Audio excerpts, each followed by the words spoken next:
Here we go, gents. Well, it's it feels like it's a Star Wars trilogy, maybe, and we're going to go into prequels and sequels and everything like that. But this episode is based around the fact that Lachlan Galvin, it's Return of the Jedi, because he is back in the team. And this is the central part of everything that we're going to get into for our first topic today is about West Tigers. And there's stories out of stories, and there's spin-offs off spin-offs. And yep. Danny and Chammy, where do we start with this? Not so much about the footy and the West Tigers playing at Lidcombe Oval the other day with Lachlan Galvin, and then the Tigers losing a couple of hours later in the NRL game to the Parramatta Eels, and the game this weekend at Leichhardt. It's all the off-field drama. That's what we're about here on the Journos edition. So where do you want to start? Well, now they're on Star Wars. Yeah. It's the first movie I remember seeing at the movies. Oh, really? Yeah, I think it's 1977, so it just shows how old I am. Black and white. I did Star Wars wasn't black and white, Tiger. Tiger. That's ironic.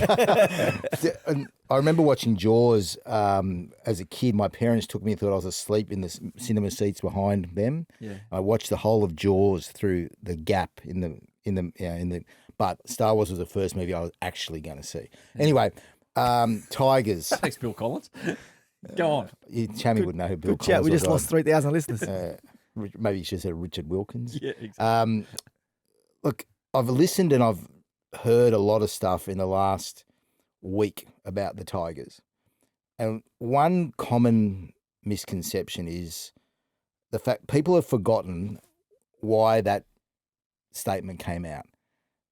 Michael and I broke the story that morning, right? And Monday a week ago. Yeah, and people think, the Tigers just put out a statement. No, the Tigers put out a statement in reaction to us breaking the story. Mm-hmm. And to Michael's credit, we were talking about the story beforehand, and he said, no, we've got to break it now because he's hearing whispers that the Tigers had something planned. So we broke it before.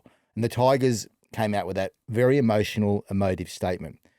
And their problems started when the information coming out of the Tigers, not out of the Isaac Moses camp, right? I want to make that very clear, was that the reason that Lachlan Galvin was not happy was because he didn't feel he could develop under Benji Marshall. And that was coming out of the Tigers.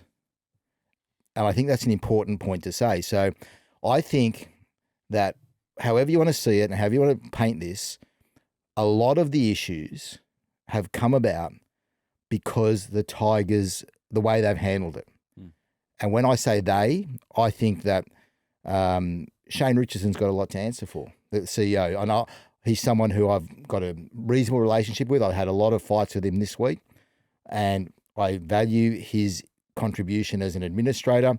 However, that's where a lot of the problems have started. It's come out of the West Tigers club, not the other side. And isn't this almost a decade-long reaction, or a reaction to the decade-long problem they've had with Richo's probably gone, I know how to fix this, sleeves up, because of what's gone on in the past about how they've administered themselves and thinking, we're not going to stand for this anymore. And their reaction feels like, outside looking in, looks like an overreaction, like we won't stand for this line in the sand moment. It won't happen on our watch ever again. I know Michael wants to speak to this, but I think that Shane Richardson is a very good administrator, but I think he's been, and I've said this to his face or over the phone rather this week, he's been too emotional. And that's my view on it.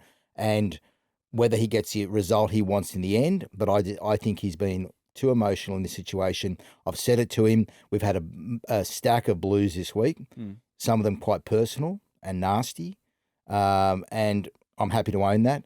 But I don't think the reaction has been a good one from the Tigers overall. And whether that puts me back in Richo's bad books, I don't know. But he's got to realise, and I've said it to him, too emotional. Michael.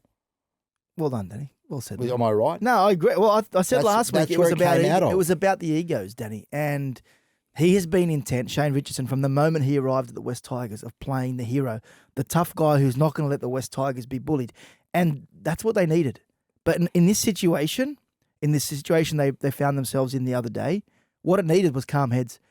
What the press release did was create a hostile environment that opened the door for everything to happen. I don't quite agree with you, the fact that Isaac is innocent in all this. Hang on.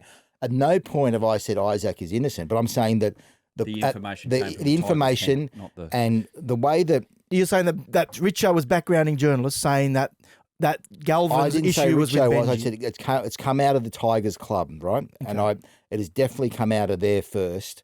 And I don't think that the Moses camp wanted to carry on with this in a big way, but they. Yeah, I don't agree with that. Okay, well, I think Richo played into their hands. Okay, but who wanted this situation to come to a head? Moses' side or the Tigers' side? Yeah, I agree. I think the Tigers inflamed the situation. I think Isaac saw the opportunity and said, okay, if we're going to go down this path, I agree with that. Let's blow shit up. Yeah, and I think that Isaac has had the motive or the motivation of bringing this to a head. This worked into his hands, like you said. And I think that he, for some time, has wanted to get Lachlan Galvin out of that club. And this has worked perfectly for him in that sense. I don't think the whole story's worked perfectly for him by any stretch. But I think that the end result, it's being sped up. Because Aaron Wood said the other day on Triple M, and obviously Aaron is managed by Isaac, and I'm assuming this version of events is correct. But he said, once we broke that story, Shane Richardson then called Isaac Moses, blowing up, saying, we're putting out a statement. And Woodsy said at the time that Isaac had said, don't do that, don't do that, don't do that. Because? Why wouldn't he want that, do you think? Well, I don't know. I think... Maybe to protect Lachlan Galvin? Well, potentially.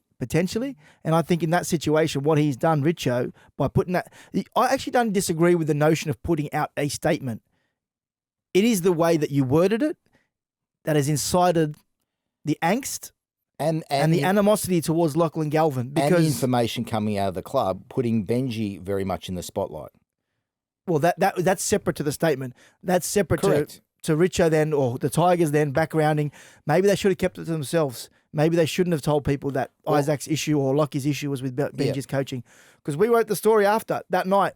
I wrote a story saying... A few hours later, I wrote the story saying that the reason Lachie Galvin wants to go is because of the development issues under Benji Marshall. Now, I don't speak to Isaac Moses. I haven't spoken to Isaac Moses since 2017. It's a decision I made back then, the day that Jason Taylor was sacked, that I didn't need to deal with him because I didn't like the way he spoke to me or the way he operated at the time. So that's not on me. I get information out of the other people, and I'm happy and comfortable with that story. Now, if people want to spin that and say that's Isaac's narrative, I don't care. If it looks like it's Isaac's narrative, that plays into my hands. It covers my own sources. I know that's what's played out, and the Tigers have given Isaac Moses the opportunity to blow it up. And Richo's knee-jerk reaction incited the angst and animosity towards Lachie Galvin from the playing group, from the fans, from everyone involved. It all started with the tone of that press release. It could have been said so much differently. Because you got to also hear with the West Tigers supporter base, they're antsy because they can see light at the end of the tunnel with their recruits this year, and the way things have started this season. That any issue where it seems like the club from their behalf is not being protected, is not being looked after, and that's what Richo is trying to do. It's all out, guns blazing on everyone else. They've had 10 years of disappointment. I get that they're frustrated, and they probably see the light at the end of the tunnel and think these guys are trying to bring down our club. No one's trying to bring down the West Tigers. These events have unfolded, reporting what has transpired at the club. This is the West Tigers bringing down the West Tigers. Again. Yeah, and it's not... Journos haven't got power to do that. We get information, we get stories. Because we had that information for a while, Danny. We've spoken about this since Vegas, about the tension between Lachie Galvin and certain players and what was there were murmurs for ages, Adam. And we didn't report it. We don't create those situations. We're reporting on the news. But those issues become relevant when the Tigers put out that statement. Lachie Galvin's deciding he won't stay at the club. It could have been handled so much. There are so many things that happened, and I think Shane Richardson said today that he doesn't regret how he handled it. Well, I don't know if he's looking back on it the right way. I was gobsmacked, and I don't. But the press conference, I could not believe after the game. Could not believe that happened. But that is just with Richo intervening with Christian Nicolosi. Two grown men, very experienced individuals. And it was terrible. And just why don't do that? But this is the point I made. He just wants to flex his muscle all the time. Shammy, let's not just bash him up. Like Richo's done good. I'm just saying he's done good things. I said he's the guy that they needed. He's done good things. Strong leader, but I just think he's been too emotional. And I think that the press statement was emotional. Yeah. And I think that intervening in that situation was emotional. But don't their fans want that? emotion from the CEO. I think or someone who's like really sticking up for the club. But whoever came into the club was always going to be loved because they hated Justin and Lee so much, right? That was always going to happen. And Richo, to his credit, has done a good job in trying to galvanise, pardon the pun, the fans and get him behind what he's doing. And he's played the saviour brilliantly. And they're heading in the right direction. He's played that role brilliantly, and he knows what he's doing. But in trying to be the saviour and be the hero and be the tough guy and say no one's going to walk all over us, he's making errors of judgment that are affecting the club. And berating media and trying to intervene in press conferences. It doesn't. I don't think that's the way to do it. Because it looked like he undermined. Like you see, Appy and Benji's turn around. Like, what are you doing? I'm fine to answer it. More than comfortable handled it all week, right? So to intervene in that situation, and to credit to Christian Nicolosi from the Herald, he handled that really well himself. Like, Richard, it is a legitimate question. Mate. With the rest of it that's spun out of the back of it, so the RLPA situation with the two other players, Buller, his contract, Jareen Buller, his contract's come into question as well. Where is this all heading? Where's this stream heading? Well, I think, Adam, reaches the ocean. Before we get onto that, I think we've got to look at the fact that Lachlan Galvin's back in their team. And I don't know what's happened in the last week for suddenly the playing group to want him out of there, not to play with him, to suddenly have him back in the team. Yeah. Did you watch the game on the weekend? I watched the game on the weekend, but I'm not saying I thought he should have probably been there anyway. Well, everyone has an opinion. Yeah. My opinion was, take him out of the heat of it and then bring him back the next week. Bring overall, the right decision's been made. So bring him back after a loss, right? Yeah. Play him at Leichhardt where the fans are on top of him.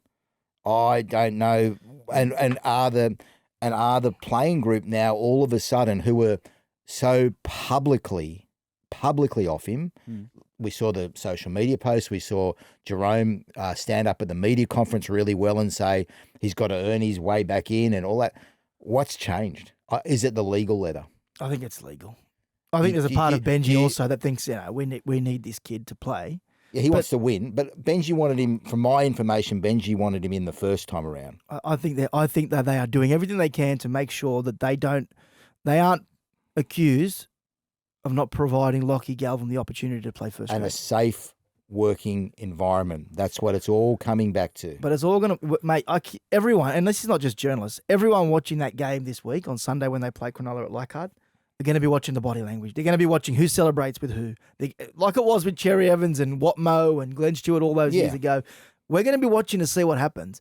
And I don't think Jerome Luai is the kind of guy who's going to put on a show just for the cameras and pretend that everything is all good. He's not fake. He's not fake. Well, I look at that first 20 minutes that they played against Parramatta the other day and it was like, they're kind of out of rhythm here. They kind of miss who they've had there the whole time, with all due respect to Adam Dewey, but they were going sideways to sideways. And Cooper said it in commentary. Sorry, guys, I didn't watch Nine. I watched the Fox. That's okay. Fox feed. But, he said, Appy was the one to straighten them up. But, in pure football sense, I could notice that they missed him. So, and you have I don't to give know the rest credit of it. to... And you'll never know. You have to give credit to Galvin for the way he's handled it. He had every right not to turn up to training the day after the Taruva and Luai post. He was there, yep. He had every right to go and kick stones in New South Wales Cup. And I was out there at Lidcombe Oval. He walked out with a smile on his face. He played the game. Was he brilliant? No, but the team was never in that game.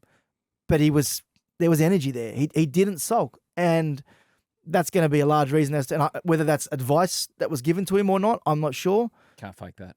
But he handled it better than most would in the same situation. Honestly, I thought he wouldn't turn up to training the next day. And he would have had a right to not turn up after those posts and say, how can I turn up to that environment with the players doing that? So how does that change in a matter of days that we thought he wouldn't have wouldn't want to turn up at training to now playing with these same guys who were clearly off him? Well, let's see how they handle it. I'm not going to speak to something that I don't know. I don't know if Appy or Jerome have spoken to him yesterday. I don't know. They had said then they weren't speaking to him. Well, they hadn't as of last Thursday or Wednesday, so whenever he let's hope they have. But they'll be having meetings. They have their little position meetings through the week, their spine meeting and all of that. That's if he's part of it.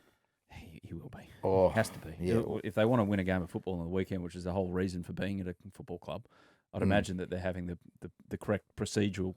And Benji, to be fair, like what he said at that press conference that the whole world went to at Concord last week about speaking from the heart, that didn't come across as fake about he's a good kid with a good family.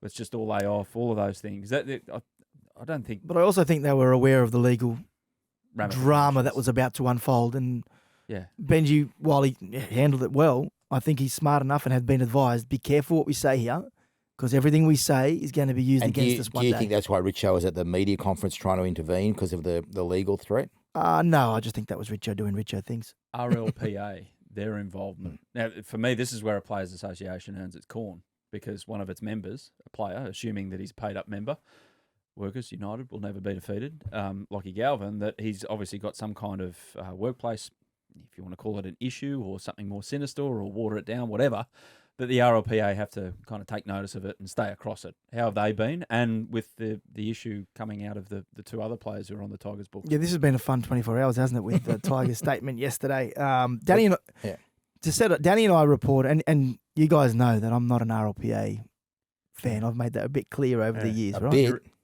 Well, I've disagreed with some of the things that they've done, and you're not exactly Ned Isakoff off Seinfeld. I don't know who that is, but I'm not Ned. Sings.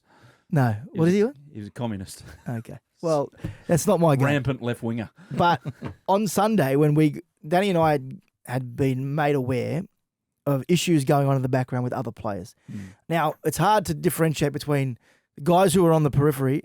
Are they upset because they've been treated poorly, or are they upset because they're not getting a run in the grade that they deserve to be playing? Well, they think they deserve to be playing. So we made the calls. We spoke to every key party. And to set this up, the Tigers have put out a statement saying that what we reported was factually incorrect. We made calls to the RLPA. We made calls to the managers of both of those young guys, Justin Matamua and Brandon Tumeth. And I spoke to Shane Richardson on Sunday.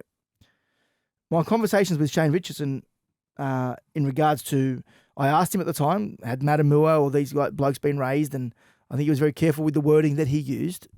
But at the end of it, I said to Shane Richardson, Richo, and while we might not have the best relationship, I'm always going to call him. And to his credit, he always takes the call and we talk.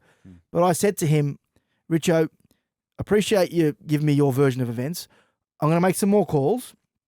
I'll call you back later and run things past you as to what I hear. And his response was, I don't give a what you write. Don't call me back. Okay? It's not the first time you heard that. No, and it's not like I sat there and said, how dare you talk to me that way. That's fine. But he made it clear that he didn't care what I found out, didn't care what I was writing.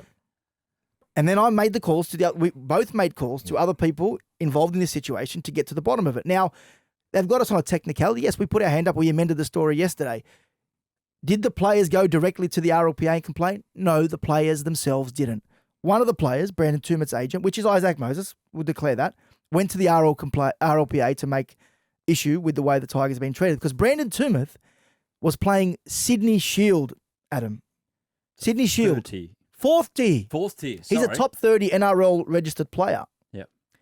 He's playing fourth tier. Justin Matamua, whose agent hadn't made the complaint, turns out the RLPA of their own volition went to the Tigers and raised issue with the way they treated Justin Matamua because he was playing Ron Massey Cup. Like, Justin Matamua debuted as an 18-year-old. Touted as one of the up-and-coming played. Ron Massey's third tier. Ron Massey's third tier. Yep. So both are playing for Ryde Eastwood, one in third tier, one in fourth tier. The RLPA, having heard a whole heap of drama around the West Tigers over the last 6 months, doing their own internal investigations to what's going on, and raised these concerns with the West Tigers. So the Tigers can sugarcoat this statement. And to be fair, hands up, the wording of our story was wrong.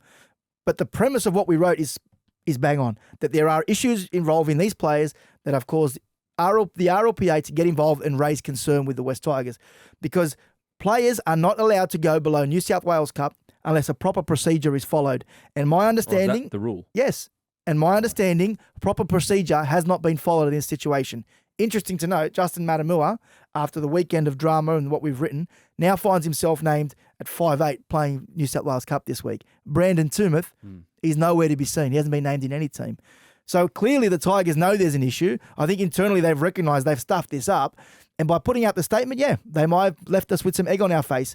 But all they're doing is covering over the cracks that are widely appearing at the club, that there are issues with the way they are handling, maybe not the top guys, but the guys at the bottom end of their top 30. And they can deny it as much as they want. There is angst there to the way the club is handling some certain issues. Is this, though, and they're still in some ways a roster in transition. Oh, every roster's in transition as it evolves and you work out who your top 30 is and who you want in your top 30. Is this a statement like why these guys have fallen down the ladder because they realise that perhaps that wasn't the best choice to put them on contracts in the top 30? So this is a way of trying to get them out so we can get others in. Yeah, and they have every right to. They have every right to decide this guy's not good enough. And I don't want to be covering for the players because if they're not good enough and they're just kicking stones, that's so be it. So be it. Like that's happens at every club. Yeah. But so my issue isn't with them not being picked in first grade. I'm not saying they're entitled to be. The issue is how does someone who's in your top 30 getting paid $250,000, $300,000 end up playing Sydney Shield, end up playing Ron Massey Cup? Like, are they that bad that they've gone to the 4th division of rugby league after playing New South Wales under-19s, after debuting as a teenager? So whatever's going on there, the systems and processes are in place, are causing the RLPA to get involved. This is on the back of Lachlan Galvin now taking illegal action against the club. This is on the back of John Bateman and David Clemmer also going to the RLPA and raising issue with the way they've been treated. Also Isaac Moses' clients. So there is a trend there. There is a trend. Isaac's obviously got his knickers in a knot around the West Tigers and he's making it known to everyone and everyone. It's a lot around Benji. Like I wrote in my column on the weekend, everybody was wanting to try and understand why Moses and Benji don't like each other. Yeah. So I asked Benji, he was of the opinion that it was because he's been standing up to Isaac, which may well be the case. Credit to Benji for having the kahunas to stand up to one of the biggest agents in the game and being a coach of such note. Good on you, Benji. But I also dug deeper, and I think, well, from the way it was explained to me, it stems back to a meeting where in the meeting was Isaac Moses, Mitchell Moses, his client, Benji Marshall and Tim Sheens. It was when the Tigers were trying to look at potentially getting Mitchell Moses to their club. Back from Para. At that meeting, Isaac was watching the body language of Benji Marshall, and I'm not going to go into the exact details of what was happening in that meeting, but after the meeting, the next day, Isaac rang Benji and said, mate, the way you were reacting towards Tim Sheens wasn't right. It wasn't respectful. Benji told him to go and get nicked in a very obvious way. And that has caused a lot of friction between the pair. I don't know whether that was the only thing. To be fair, like, mate, if I'm Benji, I'm saying, mate, what's it to you? What's it to you? I'm saying I'm just giving you the background as to why there's tension between the pair. Yeah, no, they're two big personalities. Yeah. But in that situation, honestly, if I'm Benji, I'm saying the same thing. And I'm not just defending Benji in this situation because I was really critical last week of the way I said but once Benji turns on someone, good luck getting back in his good books. Well, hang on, Lachlan Galvin's back in his good books. Is he in his good books? Well, he's in his team. He's in his team. That's as good a book as a coach can have. But to be fair, Benji's not blaming. Benji, to be fair, is not blaming Galvin for this situation. He thinks Galvin's being manipulated and influenced by Isaac, right? So I don't think he's ever been in his bad books. Can you guys will anyone ever interview Isaac about this? Oh, we'd like to, but I don't think Isaac wants to speak about it. And I think right now, with a legal matter afoot, I think the legal advice to Isaac would be to shut the up. And I think the same would go for Lachie Galvin until it's resolved. How many people does he manage? Oh, heaps. And he's got agents that work as the day-to-day agent of players. Oh, he's got other agents under him. Yeah. He's in football as well. He's in soccer. Is he? Yeah, I think he's done stuff in rugby. But he's got a kid to Bayern Munich. Maybe didn't he do Israel Folau and rugby and Joseph Swali'i? Does he manage Eddie? And Eddie Jones. Eddie. Eddie Jones. No, Eddie Jones. So another Eddie. Eddie from social media. Right. We've got this group chat. Yes. I'm at the Easter show yesterday. Eddie Jones. One of your best. Going and play a few games with my nine-year-old in the fun park and everything like that and seeing haircuts I hadn't seen since 1993. And up pops this message from some random on social media, and it's just a message from Danny saying, we'll bring this up. You and social media and Eddie on social media. What the hell happened? So I'm not very good at explaining things, but I was given a tip-off, as journos do get, to call somebody called Eddie, and Eddie. With information about stuff going on at the West Tigers. Journos get these kind of tip-offs every day of the week. Through social media? No, this was or through social media or directly by a phone call or email. In fact, I would say that I've got some of my best stories from people who are on the periphery of things, not directly in clubs. Would you say that's right? Agreed. Or a beauty last year. Or some of my best sources have been from just randoms. So I followed it up. Yeah. I texted the bloke, and he texted me back, and I said, "Look, I'm not going to say where I got the number. I'm being very, I was very ethical about it all, as you would be in these situations." And I said, I will investigate what you want me to investigate about the West Tigers. Next thing, it appears, this is all screenshotted, put on social media to say that I'm an Isaac Moses stooge, right? Basically because it's come out of the Isaac camp. Now, can I just say for the record, I have talked to Isaac Moses. Oh, no, shoot me. I'm doing my job. Aren't we allowed to speak to people on both sides of the matter? Yeah. Spoke to Richo, spoke to Isaac. Yeah. I think it's doing our job. But I think if anyone gives a damn, and I don't think they do, Google my history with Isaac Moses. I was the first journo to call him out. I've called him out on a number of matters. We have not talked for over a decade. I've sent him messages. I'm one of these guys who a lot of people don't like talking to me. So I've got a lot, the same colour message picks up and goes. A lot of blue. So I've got a lot of blue in my phone for not just Isaac, a lot of people. But I have to give them the right to respond, and Isaac has chosen for years not to respond. It was the other day when this all was going on, I wanted to get a statement from Lachlan Galvin and the family, whatever. And I think I don't know what I was doing. I was off work or something, but I sent him a message, hey, can we get for 9, can we get some sort of statement? And he replied. First reply I've had for a decade. Berlin Wall comes crashing down.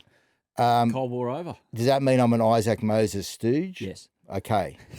You know what I mean? Like you've got to do your job, and then some flea on Twitter. They got you good. They set you up brilliantly. Yeah, hang on, but it's some as a neutral, I enjoyed it. I rang Danny on the way back from 100% Footy on Monday night when I got sent all these screenshots. He had no idea what was going on. He's like, "Oh, is that why I'm getting all these prank calls?" Well, that's the other reason they put my phone number on there. So I had a bunch of West Tigers fans. Wasn't Eddie Hayson, was it? Well, no, that's Buzz's man. Phil Rothfield's good contact. Eddie Hayson. We won't go down that path. So yeah, look, they stitched me up. Am I doing my job? Yep. Am I an Isaac stooge? No, but you can say whatever you want. Any journo wouldn't be worth their salt if they didn't follow up a lead. Yeah. And I was following up a lead. It's funny how if you talk to Isaac, it's like you're actually doing something illegal. Something wrong. I choose not to talk to him, but you've got to get both sides of the story. It's our job. Have I? Okay, you've watched my work. How have I? He's not an Isaac Moses stooge. He may become an Isaac Moses stooge, but he is not an Isaac Moses stooge. If Richo keeps hammering me like he is. That's what we do. We build relationships with people. Yeah. You build trust. You fall out of favour. That's what journalism is. You need to speak to people to get the story. Do you get people ringing you up and put the handkerchief over the phone and change their voice to say, "Oh, I got this tip. You're going to check out what's going on at the Dragons." So for years, I used to get a bloke calling me from a phone booth. I'm serious. What comes up? No caller ID? Just from the phone booth. Back on the day of landlines. You could hear this calling from get called on the landline. You hear the click when the money on goes phone down. booth. He'd call on a phone booth and he'd tell me stuff that was going on. Sometimes it was accurate, sometimes it wasn't.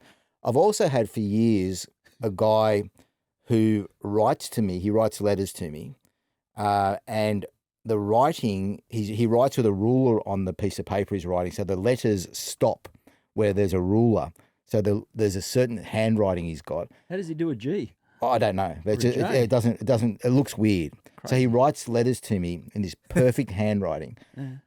He used to send them to me at Fairfax when I was at the newspapers back 25 years ago, and I still get them at Channel 9. Really? They get the anthrax scare. Everyone works out whether cleared. This is cleared, and I actually show people at work. Here's another letter from this guy. What's his name? Craig. Eddie. So not Eddie. So you get stuff from everywhere, and you bump into someone. I've got stories of bumping into somebody in an airport. Say, hey, listen, I know you do this. Can you look into this for me? Or this has happened here. you follow it up. And if you're not a good journo if you don't follow these things up. Correct. Just before we go to a break, I've just got a general idea about the calendar of how to avoid situations like this. So the three biggest stories so far this year. There's only one ideas guy in this panel, champion. What are you doing? Is it your week now to have the great idea? Clock off, Volcano. Okay, it's your week. Your week. Go, you have the idea. I never have ideas. Aloha. I've ruined I've lost my train of thought. Just tell us your idea, you in a grass your skirt idea, over there in your Hawaii. idea? The idea is around the transfers. So the three biggest stories so far this year: Galvin, Dylan Brown, DCE. It's like the footy's an inconvenience sometimes to all this circus. But it's always like that. It's not like this. It's getting bigger and bigger. Do you know why it's getting bigger and bigger, Danny? Adam? Sorry, yes, Michael. Eddie. Sorry, Eddie. So it's because but now we can actually see what people want to read. Right. And the numbers on those stories, what they do is say to our editors, it's transfer news that rates the most. It is drama at clubs with players moving on that people want to read. So all these people bagging the journos or bagging media for writing things, not focusing on the footy, it's a reflection of what you guys read. But it's only because it's been allowed to fester like this. Well, this is now your idea, is it? Opportunity. It's been a 35-year rubbish show. Yeah, it used to be June 30. It used to be June 30, and then you could work out your future, and everyone moved on. But stuff was going on still. Stuff's always going to go on. Yeah. But there's negotiations going to take place in the background all the time. I just can't work out why the game can't work out a 2-month window in the middle of the year where you sort yourself out for the next year. Dylan Walker, for instance, as mentioned, decided that he needed to move back to Australia, and within 7 minutes he's out at Kellyville training with Parramatta. Like, it can be done quickly. This rubbish that, players from the RLPA, that players need 12 months' notice about where they're going to go and they need to set themselves up. Hey, don't bag the RLPA, man. Come on. You want me to ring Clint Newton now? We'll get him on. We'll get him on. You're back on speaking terms. For now. If they're fit, hang on, are you an RLPA stooge? I'm a stooge, yeah. They have a window, and I know it might bump into Origin, but whatever. Origin, actually, everything gets stretched. All that talk about Origin, the game happens, but there's less club football. Say July 1 to August 20, there's your window for the next season, and then then there's free movement in the off season, wherever you want to go. But the moment the trials start, it stops. It stops. Unless there's emergencies needed, big injury worries, a player not getting a go, he's playing Sydney Shield or whatever, and someone can get him inside his top 30. The game needs some kind of calendar, because at the moment, this is going to keep on going. Isaac Moses is enabled in his duty to help Lachlan Galvin get the best possible deal for himself by doing something like this. Yeah, the game's weak. The game's been weak on it all. Yeah. And I actually, having a go at Isaac Moses, he's doing his job. I think the game's weak, and I think that where's Andrew Abdo been in this whole situation with Lachlan Galvin, for instance? It's and there has to be people like Wayne Bennett. Wayne Bennett's one of the few that have come out and says that the game's very good at shooting itself in the foot. He must be frustrated as hell. I don't know what Gus is like talking around the issues on. It depends where you sit. Is the game shooting itself in the foot, or is the game been in the headlines on every radio station, on every television network? Yeah, they like it, don't they? They like this rather than the game will be anyway, won't it? No, this has been really dramatic. This has been dramatic. Honestly, Danny's been doing it 6 times as long as I have, but I've never experienced a 6 or 7 week stretch of massive news generating so much interest. And that's not only because the stories are big, but because there are so many platforms. There's gibberers like us. There's podcasts every single day. Yeah, it's getting There's bigger. shows every single day. Yeah. There's social media. It's getting bigger. And you can get away from it all you want. Essentially, it is good for the game. It might not be good for the West Tigers. It might not be good for Lachlan Galvin. And the game looks unprofessional through it. Yeah, but it keeps the game in the headlines, baby.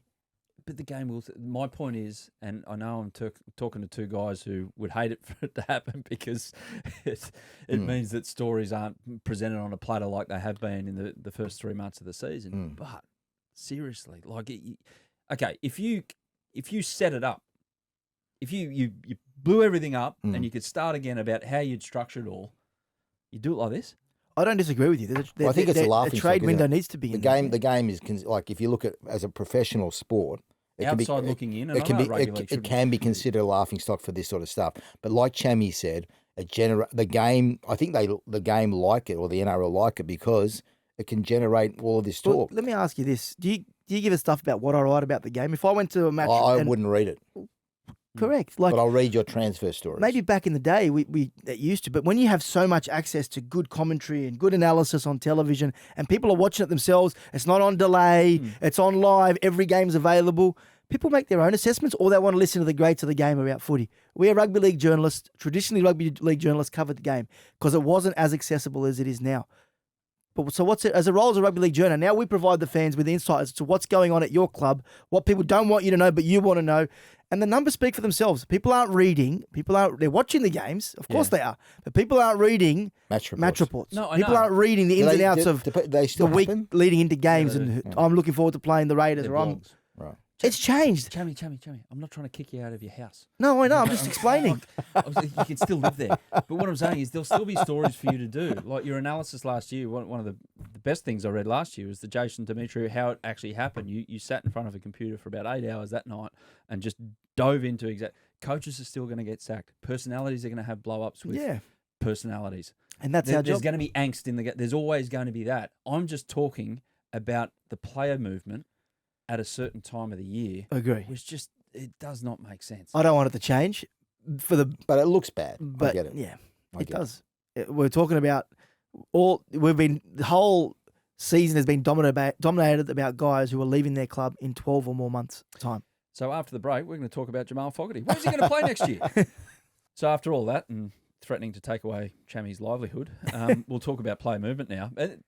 This is a fair one because this is a result of DCE moving on, so Manly have to go and try and find someone to play 7 next year. Jamal Fogarty. It seems like if Jamal Fogarty drags this out for another 2 months, he's going to end up with a 6-year deal. So,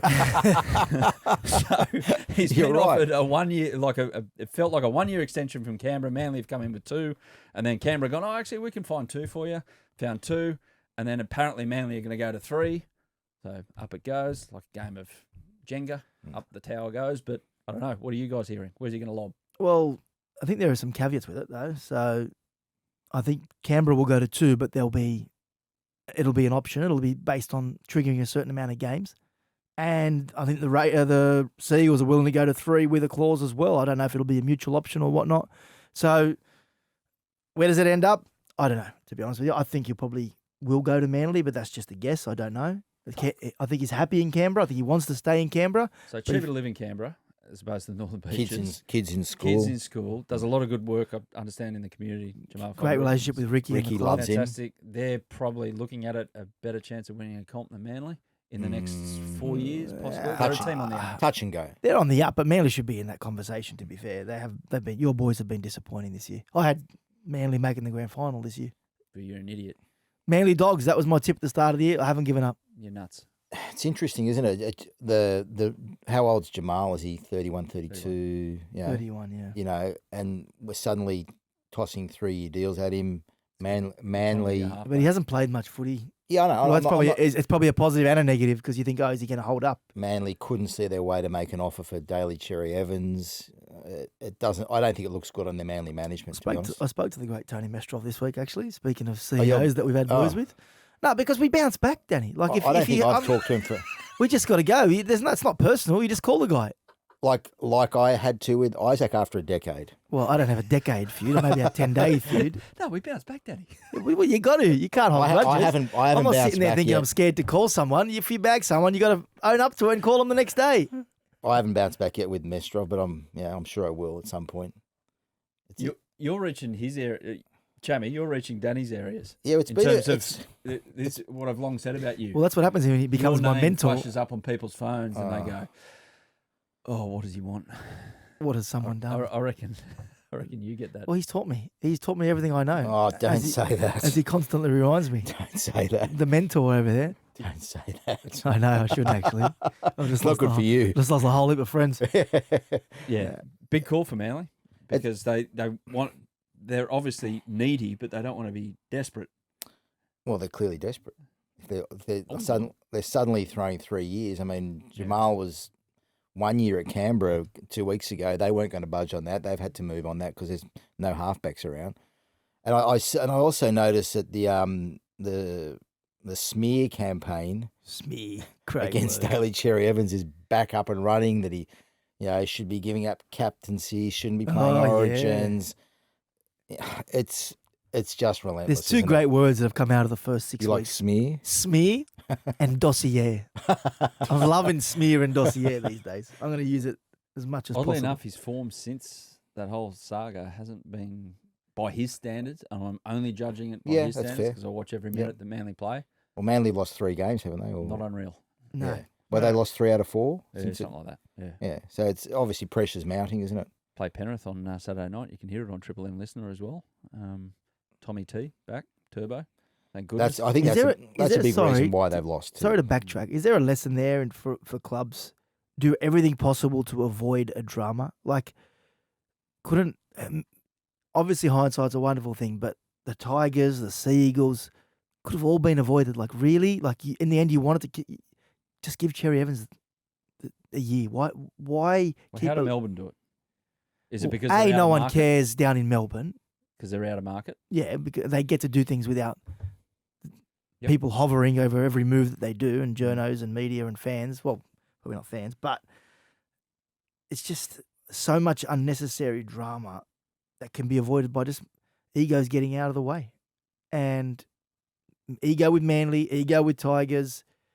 Unfortunately, they both have come to well, hopefully, we don't know with the Tigers yet. It's only 1 loss, but the Manly 3, we're yet to be seen. I think the Tigers have a tough stretch now, don't they? They've got a difficult period ahead. They've got the Sharks this week at Leichhardt Oval on Sunday afternoon, and then I'm just looking up here who they've got next. The Tigs. They've got the Dragons, the high flying Dragons. Calm down.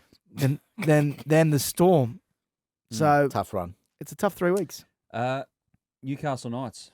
Any scuttle out of there? I mean, they've scored 60 points in 6 games, and they've got Kalen Ponga in their team. Look, I guess the key scuttle is the continued non-selection of Jackson Hastings.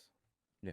I mean, he's a... What's he on, Jen? 800. 775. Okay, I thought it was 800. Be specific, mate. Sorry, I got it wrong. 750, right? 7. And he's the best organising halfback in that club. He can't crack it for first grade. I know, look, obviously he's unpopular with the playing group. He's been ostracised by the group. He's not being picked. I don't know exactly what he's done. I'd like Has to know. the RLPA got involved here? I Tigers fans have been looking don't- at that going, well, hang I on. don't know. Well, I think there's some serious meetings going on at the club. But the thing is he the best? Am I wrong in saying he could unlock Kalen as a player? Well, to Or be not? fair, well, yeah, He had they haven't success got before. much. They haven't got much. It's not like they've got. If you've decided that it's not good for team chemistry that Jackson Hastings is there, have something better ready to go. And we've seen over the first 7 weeks, clearly they haven't. Like Adam made the point. You got Kalen Ponga in your team. He's scoring 60 points in that whole period. Yeah, in that 6 makes sense. games, and Jackson's sitting there in reserve grade. Like, at least give him a crack. But to me, what it speaks to is a player power culture at Newcastle. Mm. And that is the accusations that are happening behind closed doors, that there are senior players at that club who do Yep. not want Jackson Hastings in that team. Correct. And Adam O'Brien is siding with the senior players. The same argument with Lachlan Galvin, what's best for your football team? I don't think that what they've delivered so far suggests that Jackson Hastings isn't what's best for that football team. You give him a crack. You give him a go, because Cogger... Even the great Joey Johns was saying, where is he on commentary the other day? Like, and what could he be the answer? That was an event in itself, listening to Joey commentate that. You could feel his pain coming through the screen. And I don't think Joey has been a massive Jackson fan over the years either. So for him to be turning around and say, where is Jackson Hastings? It's the problem is the player power at Newcastle. And I'm not saying Jackson Hastings is an angel and he hasn't got a right to... People that haven't got a right to be upset with him with what he's done. I actually like Jackson, but he's got a track record, doesn't he, of falling out with clubs. Of course. But at and what point, that can't be denied. At what point do you say, well, he's our best halfback? At what point do you want to score points? I think they're not scoring Did they pick him points. this week? Did they pick him this week? I don't know. No. Exactly. And they've got injuries and blokes with busted noses, and they're travelling to New Zealand, and he is left behind again. Yeah, and I think Adam's okay with that because it's not getting a lot of blowback from the players because they're happy for him to stay there. Yeah, and but that doesn't make it right, Danny. Well, your team's suffering as a result. Swallow your pride. Swallow your pride in this situation and pick the guy who's best for the team. I don't know exactly what's happened, and I'd like to know. And maybe we'll have a better understanding as to why he's not selected if we knew the exact reason. But the other day, I think Adam O'Brien said that he wasn't selected because his partner was giving birth. Well, that wasn't the reason. That was the excuse, but that wasn't the reason. But as journos looking on the outside, there's something doing. Something's doing. Yeah, and I think it's been hidden a little bit and been lost because it's Newcastle. Because of all that. No, there's been so much other drama. Yeah, there's been so much other drama. But at some point, if Newcastle keep performing the way they have, this is going to become a bigger issue. When does the heat start getting dialed up? And it's weird with Adam O'Brien. It seems like the heat goes on, and then the heat actually helps them to turn it around. Yeah, they do every year. They just do enough, don't they? On and off and on and off. They do enough to make the finals. Then the next year they're horrible to start the year, and then they turn it again. It's like he needs the world against him. Well, he's made 4 out of the last 5 years. Yeah, he's got a decent record. Yeah. His record suggests he shouldn't be sacked. His record suggests he should be given another crack. But if the trend continues, I know there are people at Newcastle who feel if this trend continues, maybe they need to bite the bullet. But it's a long way off from that at the moment. Have they got some heavy hitters that make decisions up there behind the scenes, or is it? It's Phil Gardner runs the show. He's a very good administrator. Yeah, but Phil Gardner runs the show. Okay. He's the group boss there, and it's sort of been set up. What's his level of football IQ? Isn't he more of a business guy? He's a business guy. He doesn't have football IQ, but he pulls the strings up there. Yeah. And I think that's been the frustration from a lot of people at that football club is that he pulls the strings. And they're setting it up in a way where that doesn't happen going forward, with Peter Parr set to go into the CEO role and Chris James to be elevated into the GM role. That's the setup for the future. I think people realise that Phil Gardner it's probably best he doesn't have his fingerprints all over it. But in the meantime, they've got to navigate this situation where I don't think they are the best team. I don't think they were necessarily going to make the 8, but to score 60 points in 6 games with Kalen Ponga in your team says something's not right. Doesn't make sense.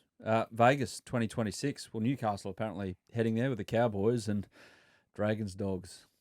Man, Vegas going to be a place. I cannot wait. Is that going to happen? It's locked. I think Chammy's mail's good. I think that was you had that on 100% footy, didn't you? Yeah, Dragons, Dogs, Knights, Cowboys. 3 games, or are they going to go? They'll try and bring the Super League clubs as well. Yeah, they won't go 4 again. 1 game. Yeah. Super League. Yeah. 2 games NRL. Yeah, it's the Bulldogs Dragons thing is brilliant. Massive. It's going to be brilliant for the game, especially if both teams continue to trend the way they're going. The Dragons are on the up. We know where the Bulldogs are. What game are they going to play? They'd get 50,000 fans between the two of them. What game are they going to play that one, though? They have to play the Dragons Dogs as the last game. One? Well, if Channel 9 only get 1 game, it'll be that game. They're going to demand that game. But so the season open will be Cowboys Knights. If they do the same on American television, though, the national bigger Cowboys audience Knights is the first game. Yeah. Not the. But they don't care. Why do Americans care if it's Cowboys Knights or Bulldogs Dragons? They don't know the history. They're just going to watch it because it's footy. Yeah. They want to watch Kalen Ponga. Not score tries. Yeah, correct. I want to watch Dogs fans and Dragons fans coexist.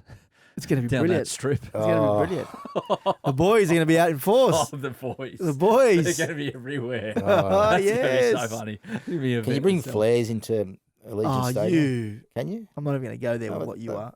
It'd be fun. It's going to be great atmosphere. There is very tight security trying to get into that stadium, actually. Very tight. I think the NRL, and good on the clubs for both the initiative. They also decided that they're going to split the gate. They're going to split the revenue of whatever it is for the home team. And they're going to, later in the year, split the gate again. So, fantastic. Let's get 50,000 from the boys. Eh? What do you mean, split the gate? So there's a home team and an away team, and there's an argument over who wants to take a game away, who doesn't. Yeah. So the two clubs have come together and said, let's make them neutral events. Let's make our 2 games next year neutral events, so that whenever we go back to Australia and play each other, we'll split the gate on that as well. So it would make sense to play, say, the Dragons play the Dogs again in that second game next year, to play that at a core. Yeah. On a nice afternoon somewhere. That's so right. Possibly get 50. And then they'll split that, and the Dragons will get clever. I had an interesting chat actually. We haven't even mentioned the Dogs are 2 games clear of. We don't talk for. I know, but I had an interesting chat with Cameron Sorrello yesterday, and the criticism of the Dogs has been you don't have an X factor player to take you all away. He said our X factor is the crowd, the Bulldogs army. When he got there, he wanted to awaken the Bulldogs army, and they've done that in a huge way. So I think that's where they get their edge on other teams. I couldn't believe it. I walked into that ground. I was there for Triple M doing sideline, and I honestly didn't see a single South Sydney fan walking into the venue. Wow! And I thought, what's going on here? Maybe they've split them up. They put the South fans on the other side. I walked in and it was just blue and white. There were maybe 5 to 8,000. And they've got a strong supporter base. South. Yeah. And it was reciprocal rights. Like members for the South Sydney could go to the game as well. They get in for free. So it's just a random South guy. It's bizarre. Good on the Dogs. Dogs Melbourne Grand Final. Lock it in. Tend to agree. Is it 10? What year was that? 2012, wasn't it? Yep. Dogs Melbourne. Just don't bring it up with James Graham. Moving on. Anzac Day clash, Friday. That's the one that pops out this weekend. You heading along? I think I was going to, but I think I have to write my column on Friday. So if I get the chance to go late, I might duck in. You take the laptop to the game? I don't have a laptop. You what? He doesn't. He's a moron. Honestly. How do you do you? On my phone. It's so annoying because if he rings me, on his phone. He does. Imbecilic. Is that a word? Yes. It's a certain behaviour. Sorry, Danny. I know you're my mentor, but I can if I'm not. there's I'm criticism. not denying anything you're saying. Okay, good. Roosters are 16th. Are Yeah. they accepting of this, or are they a little annoyed? What do you reckon? I know Trent Robinson won't be happy, but behind the scenes, Nick, the most competitive administrator going around, and that's saying something. He's been ringing people a lot, Nick.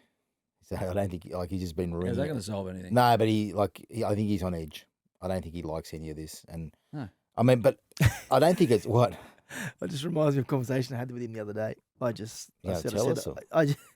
said to him something along the lines of, you got to get back into a premiership window before. And then I sort of paused, and he said, "What? Before I die?" I said, "No, that's not what I." You are so tactless. No, but that's not what I meant. But at least Wow. He's in good spirits. One of those calls been to Daly Cherry-Evans' representatives? You get the feeling still that's what's going to happen. I mean, it's being sort of, no one's saying they've talked to him, no one's saying they've approached him, no one's saying there's a deal done, but you speak to people at the Roosters or around the edges and they say that's where he's going. So we'll wait and see. Do you disagree or not? No. Thank you, gents.